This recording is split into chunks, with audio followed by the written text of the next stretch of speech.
விருதுநகர் மாவட்டம் ஸ்ரீவில்லிபுத்தூர் கலசலிங்கம் பல்கலைக்கழக 39வது பட்டமளிப்பு விழா இணைத்தலைவர் டாக்டர் எஸ். அறிவழகி ஸ்ரீதரன் தலைமையில் நடைபெற்றது. துணைத்தலைவர் முனைவர் எஸ். சசி ஆனந்த் துவக்கி வைத்தார்.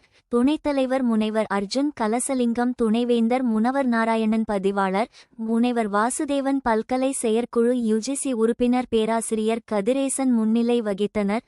தலைமை விருந்தினர் மத்திய தொழில்நுட்ப அமைச்சகத்தின் கீழ் செயல்படும் சிஎஸ்ஐஆர் இயக்குனர் பேராசிரியர் டாக்டர் வேணுகோபால். அசந்தா தேர்வுகளில் தரவரிசைகள் பெற்ற 145 மாணவர்களுக்கு பதக்கம், சான்றிதழ்கள், பட்டங்களை வழங்கி உரையாற்றினார். மாணவர்கள் பட்டம் பெற்ற படிப்பு துறையுடன் மற்ற துறையிலும் திறன் பெற்றால்தான் புதிய கண்டுபிடிப்பு ஆராய்ச்சியில் ஈடுபட முடியும் என்றார்.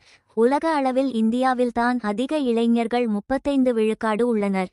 எனவே இளைஞர்களின் பங்கு உலக வளர்ச்சிக்கு தேவை என்றார். மேலும் சிறப்பு விருந்தினர்களாக ராக்கெட் இந்தியா நிறுவன தொழில்நுட்ப தலைவரும் துணைத் தலைவருமான மோகன்பாபு பாலச்சந்திரன், கேப்ஜெமினியின் எஃப்எஸ்கோர் டெக்னாலஜிஸின் துணைத் தலைவரும் உலகளாவிய தலைவருமான தினகர் செல்வின் ஆகியோர் உரையாற்றி பட்டங்களை வழங்கினர். பொறியியல், கட்டிடக்கலை, தோட்டக்கலை, சட்டவியல், நிர்வாகம், வேளாண்மை, சுகாதார அறிவியல், பிசியோதெரபி மற்றும் கலை மற்றும் அறிவியல் துறைகளில் 3785 இளங்கலை மாணவர்கள், 390 முதுகலை மாணவர்கள், PhD பட்டம், 107 மாணவர்கள் தொலைதூர மற்றும் இணையவழி கல்வி மையம் மூலமாக 653 பேர் உள்பட மொத்தம் 4835 மாணவர்கள் பட்டங்களை பெற்றனர்.